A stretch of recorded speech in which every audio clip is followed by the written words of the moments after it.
Bizler Allah'ın қалауымен Sunan Tirmizi kitabından 165 hadisке келген екенбіз. İnşallah 165 hadisten бастап бүгін оқитын боламыз. Бабу мәжа фи уақти солатил айшал ахира. Құптан намазының уақыты жайындағы хадисті иншалла не қылатын боламыз, оқитын боламыз. İmam Tirmizi айтады: قال وبه قال حدثنا محمد بن عبد الملك بن أبي شوارب قال حدثنا أبو عوانة عن أبي بشر عن بشير بن ثابت عن حبيب بن سالم عن نعمان بن بشير.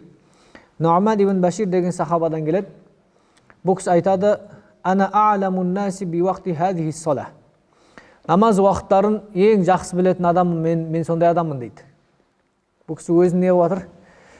Таныстырып, өзін айтып жатыр, мен қандай адаммын дейді. Намаз уақыттарын ең жақсы білетін адаммын дейді. Кана Расулуллахи саллаллаху алейхи ва саллям юсаллиха ли суқутил қамари ли салисатин. Құптан намазын пайғамбар саллаллаху алейхи ва саллям қашан оқитын еді дейді? Ли суқутил қамар, ай батқан кезде дейді. Ай қашан батады? Ли салиса, әр айдың 3-ші күні ай батқан кезде сондай уақыттарда оқитын еді дейді. Яғни мысалға ай жаңадан туады, дұрыс па? Ай жаңадан туған кезде не болады? Жаңа ай басталады. Шарғи ай санауы немен болады? Айдың туылуымен болады. Түсінікті ме? Сол үшін де біздер Рамазан айы деп айтамыз, дұрыс па? Ражаб айы деп айтамыз, дұрыс па? Демек шариғатта не болады? Санау күнтізбе айға қарап болады екен, түсінікті ме? Айға қарап. Енді жаңадан ай толған кезде 1-ші күн болады, 2-ші күн болады, дұрыс па? 3-ші күн болады. Осы жаңадан туған ай тура күн батады ғой. Тура сол сияқты айда батып жоқ болып кетеді. Көргенсіңдер ме, көрмегенсіңдер ме? Айға қарамаған сияқтысыңдар ғой. Ай не болады? Батып кәдімгі белгілі бір 2 сағаттан кейін ба, 1,5 сағаттан кейін ба кәдімгі батып жоқ болып кетеді айда. Жаңадан туылған айда бір көрінеді, кейін сол не қылып кетеді? Батып кетеді. Сөйтіп 1-ші күн солай қылады, 2-ші күн солай қылады, 3-ші күн, 4-ші күн солай қыла береді айда кәдімгі батады кәдімгі, білесіңдер ме? Міне сол 3-ші күні айдың бататын уақыты кезінде, ай батқан кезде құптанды сол уақытта оқыған дейді. Түсінікті ме? Ол енді примерно есептейтін болсақ, сол жаңағы түннің сол 3-тен 1 кезіне барып жақындайды соған. Яғни былайша айтқан кезде күн батқаннан кейінгі бір 2,5 сағат бекен, немесе сондай бір 2 сағат бекен, сондай бір аралықта. Түсінікті ме? Бұл деген сөз жаңағы құптанды былайша айтқан кезде уақыты кірген кезде ұзақ кешіктірместен оқығандығын білдіреді. Түсінікті ме? Бұл хадис нені білдіреді? Құптанды ұзақ уақыт кешіктірместен, бәлки жаңағы кірген уақытынан кейін ұзақ кешіктірместен оқығанын білдіреді. Түсінікті ме? Енді бұны бізде құптанды кішкене түннің 3-тен 1 бөлігіне кешіктіріп оқу мұстахаб па, әлде кіргеннен дереу оқу мұстахаб па? Әлбетте бізде уақыттарға қарай бөлінеді, дұрыс па? Мысалға қыста кешіктіру мұстахаб, түннің 3-тен 1 бөлігіне кешіктіру мұстахаб. Ал жазда қалай оқу мұстахаб? Құптанды кіргеннен ұзақ созбастан артынша оқу мұстахаб болып есептелінеді. Демек мына хадис нені білдіреді? Қай мезгілді білдіреді? Жазды білдіреді. Кіргеннен деп отырық қой, кіргеннен деп отырық. Жазды уақытты білдіреді, түсінікті ме? Жаз уақытты білдіреді. Өйткені айдың батуы ақ шапақтың жоғалып жатқан кезде, немесе жоғалғанның артынша ай 3-ші күні не қылып кетеді екен? Батып кетеді екен. Демек, немесе қызыл шапақ деп айтады кейбір ғалымдарымыз. Жалпы бұл сол жаңағы бұл хадисті Ханафи мазхабы қалай түсінеді? Жаздың күні құптанды кіргеннен ұзақ созбастан дереу оқу мұстахаб бізде. Оған осы хадисті дәлел қылады. Түсінікті ме? Осы хадис дәлел қылады екен. Біздің мазхаб бұны жаздың кездегі құптан деп түсінген. Түсінікті ме? Біздің Ханафи ғалымдар не деп түсінген? Жаздың кезіндегі құптан деп түсінген. 166 хадисті дәл осылай келеді, бірақ санады басқа болғандықтан бөлек сан қойып айтқан. Одан кейінгі хадис бабу ма жаа фи таъхири салат ал-иша ал-ахира. Құптан намазын кішкене кешіктіріп оқу жайындағы келген хадис. Уабихи қала хаддасна Ханнад, қала хаддасна Абда, ан Убайдиллах ибн Умар, ан Саид ал-Мақбури, ан Аби Хурайра. Абу Хурайра радиаллаху анху сахабадан келеді. Қала наби саллаллаху алейхи ва саллям. Пайғамбар саллаллаху алейхи ва саллям айтты дейді. Лаула ан ашуққа ала уммати ла амартухум ан юаххиру ал-иша иля сулусил лейли ау нисфихи. Не дейді Пайғамбар саллаллаху алейхи ва саллям? Егер үмметіме қиын болмағанда, мен не істейтінем дейді? Құптанды түннің 1/3 бөлігіне кешіктіруге соған бұйыратынем дейді. Немесе түннің несіне? Жартысына кешіктіруге, яғни бұл қыстың күнге айтады. Кешіктіруге не қылатынем дейді? Бұйыратынем дейді. Бұл Ханафи мазхабында қыстың күніге түсінген. Өйткені бізде қыста құптанды түннің 1/3 бөлігіне кешіктіру не болады екен? Мустахаб болып есептелінеді. Түсіндің ме? Құптан намазын. Өйткені Бадай Сана деген кітапта келтіреді осы мәселені. Құптанды түннің 1/3 бөлігіне қыста кешіктіру мустахаб дейді. Неге десең, өйткені дейді, қыста не болады түн? Қандай болады түн? Ұзақ болады. Ерте оқып алсаң дейді, не қыласың дейді? Ұйықтамайсың дейді да, ары қарай әңгіме айтып кетесің дейді. Әңгіме айтып, адамдармен не қылып кетесің дейді. Сондай бір нәрселер жасайсың дейді. Немесе жаңағы бір лағу дейді, ол лағу нәрселермен айналысу мүмкін дейді. Сөйтіп ұйықтайды кейін дейді. Демек, оның ұйқыдан алдыңғы соңғы жұмысы не болады дейді? Бос әңгіме және бос іс болып қалады дейді. Ол ұйқыдан тұра ма тұрмай ма белгісіз. Демек, өмірінің соңы не болған болады дейді? Бос әңгіме, бос сөз, бос лағу тірлік болған болады дейді. Бұл не болса, қыста құптанды ерте оқып алса. Сөйтіп, мустахаб дейді, не қылу дейді? Құптанды түннің 1/3 бөлігіне дейін кешіктіріп, сөйтіп оқисың да, кейін артына жатып қаласың опсын. Сонда соңғы тірлігің не болады? Ғибадат болады дейді. Түсіндің ме? Түсіндің ме? Енді жалпы құптанның уақытына байланысты біздерде 3 түрлі үкім бар. Не бар? 3 түрлі үкім бар. Бірінші үкім, қыстың күні ғой бұл енді, қыстың күні. Түннің 1/3 бөлігіне кешіктіру мустахаб. Екіншісі, түннің нисф дейді ғой, жартысына дейін. Түн деген неден бастап есептелінеді? Шам уақыт кіргеннен бастап, таң намаз кіргенге дейін есептейсің. Түсіндің ме? Сөйтіп бөлесің 3-ке. Түсіндің ме? Солай есептейсің. Демек, түннің жартысына дейін кешіктіру үкімі не екен? Жоқ, 3/3-ге мустахаб. Жартысына дейін ше, нисф. Мубах болады екен, түсіндің ме? Мубах. Ал түннің жартысынан кейінге қалдыру құптанды. Не екен? Мәкрух екен. Түсіндің ме? Мәкрух екен. Түсіндір ме? Сол үшін де шаршап тұрып қазір ұйықтап алайын, кейін таң намазға 1 сағат қалғанда тұрып оқимын деп будильник қойып ұйықтау не болады екен? Мәкрух болады екен, болмайды екен. Өйткені ұйықтап қалу мүмкін, будильник естітпей, дұрыс па? Сонымен таң намаз кірген кезде бірақ тұру мүмкін адам, дұрыс па? Қазағы боласың дейді да. Иә. Сол үшін де хадисте де түннің 1/3 бөлігіне немесе жартысына деп жатыр. Мубахқа дейін барсаң болады. Бірақ ары қарай болмайды. Мәкрух болады. Құптанды біліп алыңдар, жақсылап. Түннің жартысынан ары қарай қалдыру не екен үкімі? Мәкрух екен, түсіндіңдер ме? 3 түрлі үкім айттық. Біріншісі, түннің 1/3 бөлігіне дейін. Не бұл? Мустахаб. Одан кейінгі нисф, түннің тең жартысына дейін үкімі не? Мубах. Нисфтан ары қарай, яғни жартысынан кейінге қарай, таңға қарай. Ол не екен үкімі? Мәкрух екен, түсіндіңдер ме? Иә. Енді бабу ма жаа фи карахияти ан-науми қабла ал-иша ва самари бa'даха. Қандай тақырып? Құптаннан алдын ұйықтаудың мәкрух екендігі жайында, және құптаннан кейін бос әңгіме айтудың мәкрух екендігі жайындағы не? Бап. Түсіндің ме? Тақырып.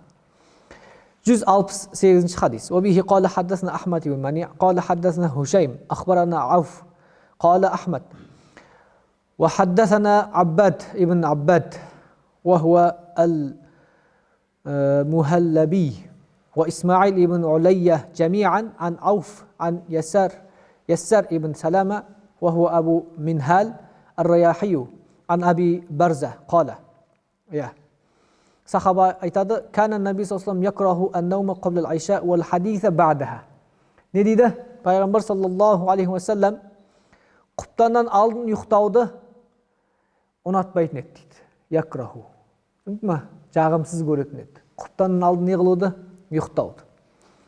Және вал хадиса ба'даха, ба'дал иша, яғни құптаннан кейін сөйлесуді, отырып, ой, әңгімен жіберіп, соны не қылатын еді дейді?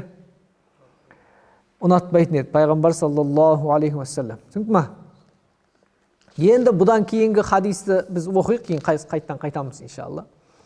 Бұдан кейінгі тақырып бабу мажа минар рухсати фи самари ба'дал айша. Бұдан кейінгі тақырып құптаннан кейін сөйлесуге рұқсат болатын жерлер жайындағы тақырып екен. وبه قال حدثنا أحمد بن منيع قال حدثنا أبو معاوية عن الأعمش عن إبراهيم عن علقمة عن عمر بن خطاب. Атақты сахабалардың бірі халифа Омар ибн Хаттаб айтады. قال كان رسول الله صلى الله عليه وسلم يسمر مع أبي بكر في الأمر من أمر المسلمين وأنا معهما. Омар радиаллаху анху дейді, құптаннан кейін дейді, пайғамбар саллаллаху алейхи ва саллям және Абу Бәкір екеуі мұсылмандардың бір істерін талқылап отырып қалатын еді дейді. Енді көп қой қоғамдағы мұсылмандардың проблемалары, мұсылмандардың істері, дұрыс па?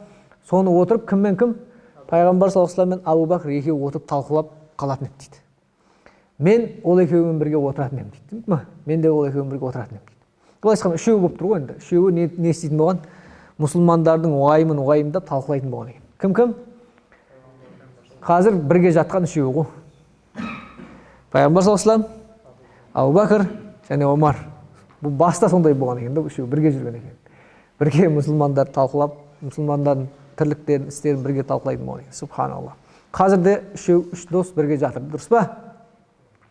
Иә. Субханаллах. Демек, бұл хадис нені білдіреді? Құптаннан кейін әңгіме айтуға болатын білдіреді. Бірақ қандай әңгіме? Бос әңгіме емес, маңызды нәрселер. Сол үшін де Умдатул Қари деген кітапта мынандай деп айтады. Құптаннан кейінгі сөйлесуге қатысты келген хадис дейді. Бұл дейді, ешқандай пайдасы жоқ. Әңгіме дейді. Осы макрух болады дейді. Ешқандай пайдасы жоқ. Әшейін лағу әңгімелер. Бұл не дейді? Макрух болатын осы дейді. Ал бірақ дінге қатысты, немесе дүнияуи маңызы бар тірліктер болатын болса, ол кезде олда макрухтық жоқ дейді. Түсіндің ме? Мына екі хадис бір-біріне қарама-қайшы емес. Пайғамбар саллаллаху алейхи ва саллям ұнатпай, кейін Абу Бәкірмен бірге құптаннан кейін бірдеңені талқылап отыру, бұл бір-біріне не емес? Қарама-қайшы емес. Нені ұнатпаған? Бос әңгімені ұнатпаған. Ал бірақ мұсылмандардың дінге қатысты тақырыптар болатын болса, оны талқылайды, Абу Бәкір, Омар бірге талқылап отыратын болған. Субханаллах. Міне соны айтып жатыр. Қарама-қайшы емес дейді хадис. Енді жаңағы ұйықтауға келетін болсақ, бұл жерде әлбетте жаңағы Умдатул Қарида айтады, бұл жердегі мәселе дейді, қатты ұйықтап кетіп, құптанны өткізіп алу қаупі болғандығы үшін макрух дейді. Түсіндің ме? Қатты ұйықтап кетіп, құптанны өткізіп алу, сол үшін макрух дейді. Бірақ та кейбір сахабалар жасаған екен, қандай жасаған екен? Құптаннан алдын ұйықтаған сахабалар болған екен, бірақ олар не істейтін болған екен? Оятатын адам тағайындап қоятын болған екен да. Құл, ол кезде құлдар сондай көп болған ғой. Сондай оятатын адам тағайындап қоятын болған екен. Енді қазір будильник қойып ұйықтай берсе бола ма десе, опасный тоже. Өйткені адам емес қой. Дұрыс па? Бір кнопканы басып, дәлше кете беруге болады, дұрыс па? Ол адам емес бәрібір. Опасный. Сол үшін керек емес, Хидая алейя деген кітапта, Хадия алейя деген кітапта күннің алғашқы бөлігінде ұйықтауға болмайды дейді. Және мағриб пен құптан мен шамның арасында ұйықтауға болмайды деп келтірген екен сол кітапта. түсінікті ма?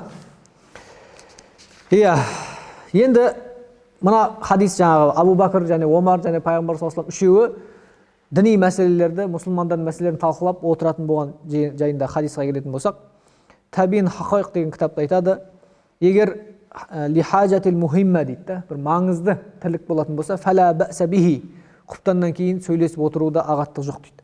Дәл сол сияқты Құран оқу, зікір қылу, ізгілердің хикаясын айту және фиқ оқу, және тағы бір нәрсе айтады, қонақпен әңгімелесіп отыру.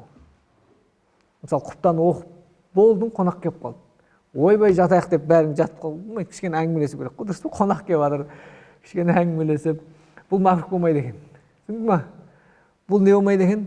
Мақрух болмайды екен. Енді кейбір кітаптарда әхіл деп айтады, әйелмен әңгімелесу деп. Құптан ол да мақрух емес деген нені айтқан. Өйткені сен өзің мысалы құптанда барасың, құптанда кейін ой жату керек деп жатып қалсаң, әйеліңден жейді, дұрыс па? Внимание жетіспейді дейді, дұрыс па? Сөйтіп, не дейді? Оны да мақрух емес деген пікірлер бар. Түсіндің ма? Әхілмен. Кейбіреулер балалармен дейді. Кішкентай балалармен. Алла, субханалла. Умдатул Қарида бұл осы нәрсені қайттан қозғайды. Ибн Сирин деген үлкен ғалым кісі және ол кісінің шәкірттері, бұлар барлығы құптаннан кейін де жағы хайыр бір ізгілікте әңгімелесіп отыратын болған дейді. Мужахид деген үлкен ғалым, бұл имам Бұхаридің шейхтары сондай болып келеді. Және Абу Ханифаның шәкірттерінен болып есептелінеді бұл кісі. Бұл кісі не дейді? Құптаннан кейін бос әңгіме мәкрух болады дейді. Тек қана не болса намаз оқыса болады дейді. Дәл жалғастырып. Және жолаушы адам бір тірліктері болса істесе болады дейді. Өйткені жолаушы ғой, өйткені дайындалу керек ары бері, түсіндің ме? Кейін сабақ өтуші дейді. Біз құптаннан кейін өтіп отырық қой. Түсіндің ме? Сабақ өтсе болады дейді. Осы пікірлерді кім Мужахид айтқан екен бұл? Мужахидтің үлкен ғалым кісі айтқан екен. Дарисул Айлм деп айтқан екен. Енді одан кейінгі тақырып, одан кейінгі бап, бұл ұзақтау бап екен. Осы бапты иншалла оқып аяқтаймыз бүгінгі сабақта. Бабу ма жа фил уақтил аувал минал фадл. Енді намазды алғашқы уақытта оқудың абзалдығы жайындағы бап. Бірақ енді бұл тақырыптың өзінде ғұламаларда талас бар. Себебі бізде мысалға қазгәне айттыға не дедік? Пайғамбар салам хадис келді. Қандай хадис келді? Егер менің үмметіме қиын болмаған, не істейсің деп? Құптанды қай жаққа дейін? 3-1 дейін кешіктірем дейін. Ал мына бап не деп жатыр? Алғаш кіргеннен сразу оқу деп жатыр. Дұрыс па? Кіргеннен сразу оқу деп жатыр. Демек, баптың өзінде біраз әңгіме айтуға болады, дұрыс па? Бірақ ұзап кетеді, жақын мақал. Жалпы бұл тоқталамыз қазір, бұл алғашқы уақытта оқу абзал ма? Әлде кәдімгі мұстахаб уақыт деп айтылатын уақытта оқығаны жақсы ма? Мысалы, қыста құптанды түннің 3-1 кешіктіру мұстахаб дедік. Енді хадис келген, қандай хадис келеді? Қазір келеміз. Намазды алғашқы уақытында оқыған абзал деген хадис келеді. Енді не болды сонда? Түннің 3-1 кешіктірген абзал ма? Әлде алғашқы уақытында абзал ма? Түсіндің ме? Жарайды, 170-ші хадисте қалат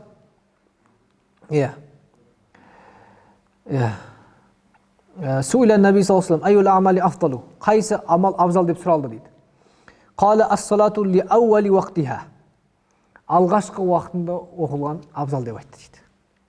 Бірақ та бұл хадисті имам Науи әлсіз деген. Біліп алу керек бірінші кезекте. Бұл хадис не деген? Имам Науи әлсіз деген. Түсіндің ме? Ауали деп, ауал деп келген хадисті не деген? Имам Науи әлсіз деп есептеген. Жарайды. Одан кейін 171-ші хадис وبه قال حدثنا قتيبة قال حدثنا عبد الله بن وهب عن سعيد ابن عبد الله الجهني عن محمد بن عمرو بن علي بن أبي طالب عن أبيه عن علي بن أبي طالب أن النبي صلى الله عليه وسلم قال له يعني علي айтқан екен. Не деп айтқан екен? Я Али, ثلاث لا تؤخرها. Үш нәрсе бар дейді, не істеме дейді? Оларды кешіктірме дейді. Түсіндің ме? Біріншісі ас-салату иза анат, немесе атат кейбір риуаяттарда. Намаз не қылатын болса, келетін болса кешіктірме дейді. Екіншісі уәл жаназу иза хадарат, жаназа, яғни мәйіт кеп тұрған болса, оны да кешіктірме дейді. Үшіншісі уа айиму иза уажатта лаха куфан, бойжеткен қыз оған теңін тапсаң кешіктірме дейді. Тегін тапсаң тегін бер деген соның қағымып тұрғансың. Қаса не қылса тегін тапсаң кешіктірме дейді. Бұл 171 хадис. Қазір хадистің бәрін оқып алайық, кейін оны тоқталамыз. 172 хадис Ибн Омардан келеді. Қала Расулullah ал-уақту ал-ауалу минас-салати ридуануллах. Намазды кірген уақытында, алғашқы уақытында оқысаң, ол ридуануллах, Алланың разылығы дейді. Уал-уақтул ахиру афуллах. Ал намазды соң жағында оқысаң, ол не дейді? Алланың кешірімі дейді. Тікелей аударсақ солай. Бірақ олай аударыла ма, аударылмай ма, қазір оған тоқталамыз. Жарай ма? Одан кейінгі 173 хадис, бұл жерде Қала ибн Мас'уд. Абдулла ибн Мас'удқа бір кісі айтады: Айюл а'мали афдалу. Қайсы амал ең абзалы дейді. Сол кезде Абдулла ибн Мас'уд не дейді? Саалту анху Расулуллах. Мен бұл жайында пайғамбар саллаллаху алейхи вассаламнан сұрадым дейді. Пайғамбар саллаллаху алейхи вассалам айтады: Ас-салату ала мауақитиха. Мауақитиха. Не деген сөз бұл? Намаз өз уақытында деген сөз. Түсіндің ме? Алғашқы уақыты деген жоқ. Білдің ме? Алғашқы уақыт деген жоқ, өз уақытында деді. Дұрыс па? Бұхаридегі риуаятта тура осы хадис келген, о жерде де ала уақтиха деген. Өз уақытында деген. Ауал уақыт демеген. Түсіндің ме? Бұхаридегі риуаятта сондай. Енді демек бұл сахих риуаят. Мына алғашқы бірінші 170 хадис ли ауали уақтиха деген бұл әлсіз риуаят. Сол үшін де біздер не сахих риуаят аламыз. Уақытылда оқса болды деген сөз. Түсіндің ме? Қазір тоқталамыз бұған теңерек. Ва маза я Расулаллах. Одан кейін тағы не деген кезде биррул валидайн. Не дейді? Ата-анаға жақсылық қылу дейді. Құлту ва маза я Расулаллах. Одан кейін тағы не деген кезде уәл джихаду фи сабилилла. Алла жолында күресу дейді. Түсіндің ме? Алла жолында күресу. Одан кейінгі хадис 174 хадисте Айша анамыздан келеді. Ол кісі айтады, пайғамбар саллаллаху алейхи вассалам Ма салла Расулуллах саллаллаху алейхи вассалам салатын ли уақтиха ал-ахира марратайни хатта қабадахуллах. Пайғамбар саллаллаху алейхи өлгенге дейін намазды соңғы уақытта 2 рет оқымаған дейді. Аллах Тағала оны не қылған? Дүниеден алып кеткенге дейін. Өйткені бір рет оқыған да. Қашан оқыған оны? Жибрил алейхиссалам келген кезде. Түсіндің ме? Кейде соңғы уақыттарында оқытқан. Жарайды. Енді біз бұған хадистерге тоқталатын болсақ. Бірінші хадиске тоқталатын болсақ. Бірінші деген 170 хадиске. Осы баптағы бірінші хадис. 170 хадиске тоқталатын болсақ. Бұл хадис не деді? Бірінші уақытында деген еді. Дұрыс па? Бірінші уақытында деген еді. Бұл хадис айтамыз, не деп айтамыз? Бұл хадис әлсіз дейміз. Түсіндің ме? Әлсіз хадис. Екінші хадис, яғни 171 хадис. Али радиаллаху анхудан келіп, 3 нәрсені кешіктірмеді. Осыған тоқталайық. Бұл жерде не деп жатыр? Ла туахирха деп жатыр, кешіктірме деп жатыр. Алғашқы уақытында оқы деп жатыр ма хадисте? Кешіктірме деп жатыр. Яғни не деген сөз ол? Қазағыма деген сөз. Түсіндің ме? Алғашқы уақыт. Бұл хадис 171 хадис бапқа қатысы жоқ негізі. Түсіндің ме? Бап қандай бап қойған имам Термизи? Алғашқы уақытта оқу деп бап қойған. Ал 171 хадис, дұрыс 170 хадис сай келуі мүмкін баппен екеуі. Бірақ 171 хадис баппен сай келмейді. Неге? Өйткені алғашқы уақыттан кешіктірме деп жатқан жоқ. Не деп жатыр? Уақыты кірді ма? Кешіктірме деп жатыр. Яғни не деген сөз? Қазағып алма деген сөз. Түсіндің ме? Қазағып алма деген сөз. Немесе бұлай түсінуге болады. Мустахаб уақытынан шығарып жіберме деп түсінуге болады. Мустахаб уақытынан шығарып жіберме деп түсінуге болады. Түсіндің ме? Солай түсінуге болады. Әртүрлі түсінуге болады. Оның алғашқы уақытта оқы деген мағына білдірмейді дейді. Түсіндің ме? Одан кейінгі мәселеге тоқталатын болсақ, бұл хадистегі қандай? Уәл жаназату иза хадарат. Жаназа кесе не қылма? Кешіктірме дейді. жаназа келсе кешіктірме. Енді жаназаға байланысты біздер кейінде тағы бір тоқталамыз, бірақ қысқа тоқталып кететін болсақ, жаназа екі түрлі жағдайда болуы мүмкін, дұрыс па? Бірінші қандай жағдайда болады? Макрух уақытта кеп қалуы мүмкін. Түсіндің ме? Жаназа дайын болып қалды, ап кеп қалды мешітке, қандай уақытта? Макрух уақытта кеп қалды. Макрух уақытта кеп қалды. Осы кезде макрух емес уақытта оқимын деп жаназаны кешіктіру керек па? Әлде мына хадиске сүйеніп кешіктірме деп тұр ғой. Макрух уақытта да оқи беру керек па? Макрух уақыт не? Күн батып атқан, жаңағы сондай уақытқа тура келіп қалды, дұрыс па? Прям сол кезде жаназа жуылып, әкеліп, дайын болып сөйге кеп қалды. Сен оны кешіктірген жоқсың, солай болып қалды, түсіндің ме? Өзі. Енді соны макрух уақытта оқымай-ақ қояйын, макрух емес уақытта оқиын деп кешіктіру керек па? Әлде мына хадиске сүйеніп кешіктірме деген хадиске сүйеніп кешіктірмей макрух уақыттың ішінде оқу керек па? Не дейді? Осы мәселеде Тухфа кітабында келтіреді. Кешіктірмей сол уақытта оқи беру керек дейді. Макрух уақыттың ішінде болса да, сол жерде не қыла беру керек дейді? Кешіктірмей оқи беру керек дейді. Өйткені бұл тағы мәселе Мулла Али Қали рахимахуллах Мирқатул Мафатихта да айтады, макрух уақыттың ішінде болып қалса дейді, ол жерде оқысаң макрух болмайды дейді. Түсіндің ме? Макрух не ол дейді? Макрух емес уақытта жаназа келіп, сен өзің жүріп алып, оны неге кешіктірсең, жаназаны макрух уақытқа дейін созып жіберсең, осы проблема дейді. Түсіндің ме? Енді проблема қайсы дедік? Макрух емес уақытта жаназа дайын болған, бірақ сен оны не істедің? Макрух уақытқа кешіктірдің. Енді осы жерде проблема бар. Қандай проблема? Намаз дұрыс бола ма, дұрыс болмай ма деген. Ол үлкен проблема. Намаз кәдімгі дұрыс бола ма, жаназа намаз дұрыс болмай ма деген мәселе бар. Түсіндің ме? Бахар деген кітапта айтады, жаназа намаз дұрыс болмайды дейді. Қайттан оқу керек дейді. Жаназа намаз дұрыс болмайды дейді, қайттан оқу керек дейді. Субханалла. Бұл қандай жағдайда? Макрух емес уақытта жаназа дайын болып, сен оны не қылғансың өзің? Макрух уақытқа кешіктіргенсің. Бұл кезде Бахар не деп айтады? Намаз дұрыс емес дейді, қайттан оқу керек дейді. Қайттан оқу керек дейді. Абайла керек екен да. Ал имам Исбижаби рахимахулла айтады, жоқ дейді. Қайттан оқу шарт емес, намаз дұрыс, бірақ макрух тахриман дейді. Макрух болады дейді, бірақ намаз дұрыс болады дейді. Түсіндің ме? Енді жарайды.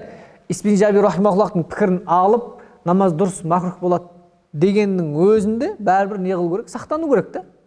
Сақтану керек. Өйткені ол макрух тахриман ол. Не макрух емес, түсіндің ме? Және пікір бар, қандай пікір бар? Қайттан оқу керек, намаз дұрыс емес деген пікір бар. Түсіндің ме? Бұл қандай жағдай? Макрух емес уақытта келіп жаназа, өзің макрух уақытта кешіктіріп аласың да. Субханалла. Осындай жағдайда. Сол үшін де абайлау керек та. Ақыр кешіктірдің бе, тағы кішкене күтіп, макрух уақытты шығарып жіберіп, кәдімгі нормальный уақытта оқу керек та енді ақыр. Түсіндің ме? Субханалла. Бірақ жаңағы макрух уақытта өзі солай кеп қалса, ол кезде кешіктірмеу керек. Ол кезде мына хадиске амал қылып, не қылуға кешіктіруге болмайды. Түсіндің ме? Үшінші не дейді? Теңін тапсаң, не қыл дейді? Оны да кешіктірме дейді. Теңін тапсаң, оны да кешіктірме дейді. Демек, жалпы бұл бап, одан кейін мына 172-ші хадисте намазды алғашқында оқысаң дейді, Алланың разылығы дейді. Соң жағында оқысаң дейді, Алланың кешірімі деп, афу деген кешірім деген мағына, солай аударуға да болады. Бірақ та біріншіден бұл хадиске тоқталатын болсақ, біріншіден бұл хадисті имам Науи не дейді? Әлсіз деп есептейді. Әлсіз деп есептейді, және бұны Умдатур Риаяда бұл хадисті де әлсіз деп есептейді негізінде. Екіншіден, әлсіз емес дегеннің өзінде бұл жерде мынандай мәселе ғой, бұл жерде ше. Осы хадисті ұстанып, кейбір ғалымдарымыз былай дейді. Афу деген не, кешірім деген не? Кешірім деген кешірім ғой, дұрыс па? Алланың кешірімі болу үшін не болу керек? Сен бірдеңе білдірген болу керексің. Түсіндің ме? Алланың кешірімі деген сөз, ол не деген сөз? Сен бірдеңе білдірген деген сөз, дұрыс па? Демек, намаз соң жағында оқу Алланың кешірімі деп жатыр ма? Демек, не деп түсінеміз дейді? Намазы соңына дейін соң жағында қылу бұл күнә. Сол үшін Алланың кешірімі болады. Қазағымай соң жағында оқысаң, бәрібір жаңағы кешіктірген күнәң кешіріледі деген мағына деп солай шығарған. Түсіндің ме? Афу деген кешірім ғой. Сөйтіп кешірім деген сөзден алып, демек Алланың кешірімі деп атма хадис. Демек сен мына жақта бірдеңе бүлдірген болғысың. Ол не бүлдіргесін? Кешіктіру да. Өйткені хадис соңғы жағын айтып жатыр. Намаздың соңында оқу, уақыттың соңында оқу. Уақыттың соңында оқу күнә, демек сол кезде Алланың кешірімі болады деп хадис осылай неған түсінген ғалымдар бар. Түсіндіңдер ме? Бірақ та Мабсут деген кітапта айтады, бұл хадистегі Алланың афу деген сөз дейді. Бұл дейді кешірім мағынасы емес дейді. Басқа мағына дейді. Қандай мағына? Алланың кеңшілігі деген мағына дейді. Түсіндің ме? Не деген мағына дейді? Алланың кеңшілігі. Өйткені Алла Субхану тағала Құран кәрімде аятта не деп айтады? Сенен не жұмсау жайында сұрайды дейді. Сол кезде Аллах тағала не айтады? Құлил афу дейді. Афу деген сөз айтады. Ол не деген сөз? Кешірімді жұмса деген сөз бе? Жоқ. Артығын жұмса деген сөз. Артық деген не? Кеңшілік. Яғни артылған нәрсе кең болып, байып сөйтіп артылған нәрсе жұмса деген сөз. Дұрыс па? Демек кеңшілік. Фадл дейді, оны арабша фадл дейді. Демек оны біз Ханафи мазхабы имам Мабсуттағы түсіндірме бойынша аударатын болсақ, қалай аударылады екен бұл хадис? Намазды басында оқу Алланың разылығы, намазды соңында оқу не? Алланың кеңшілігін бөленесің деген сөз. Алланың кеңшілігінен бөленесің деген сөз. Түсіндің ме? Демек, не екен бұл? Бізде қысқасы бұл бапта біз былай деп айтамыз. Қысқасын айтқанда, қорытынды айтқан кезде. Намаздың алғашқы уақытында оқу бізде мұстахаб емес. Түсіндіңдер ме? Көпшілік уағыздар сөйтіп айтады ше. Намазды алғашқы уақытында деп ше, ол Шафии мазхабында. Түсіндіңдер ме? Біздің мазхабта өзі мұстахаб уақыттар бар. Сол уақыттар мұстахаб. Болды. Мысалы, таң намазын алайық. Таң намаз мұстахаб бізде қашан?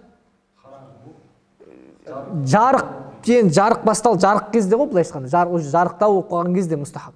Ал ол кіргеніне өзі 40-50 минут болған. Дұрыс па? Сен ана уағыздар нелерге тойып алсаң, онда кірген уақыттан сразу 5-10 минутта оқу керексің. Ондай емес біздің Ханафи мазхабында, ағайындар. Біздің Ханафи мазхабында өзі әр намаздың мұстахаб уақыттар бар. Сол мұстахаб болды. Ол кіргеннен мұстахаб олай емес. Ол хадистер олай түсінбейміз. Біз мына 173 хадисте айтады. Не дейді? Абдулла ибн Масғудтан сұрайды. Ең абзал амалдар қайсы амалдар? Ас-салату аля мауақитиха деген. Намазды уақытында оқу деген болды. Уақытында оқысаң болды, айналайын. Ал мұстахаб амалдар, мұстахаб кездер өзі арнайы кездері бар. Мысалға таң намазы күн сәл жарықтау болған кезде, бесін намазы кішкене қыстың күні ертерек, жаздың күні сәл кешірек деген сияқты.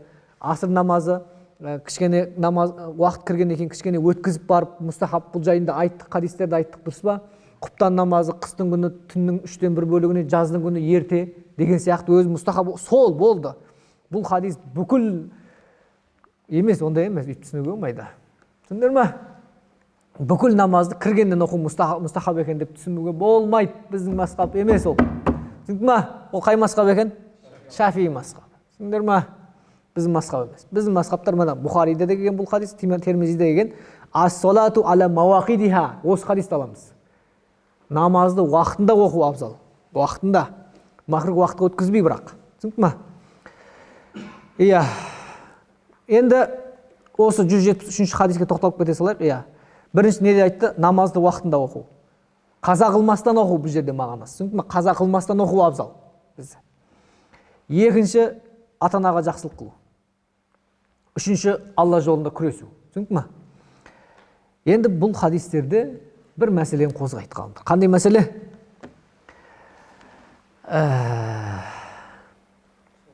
Алла.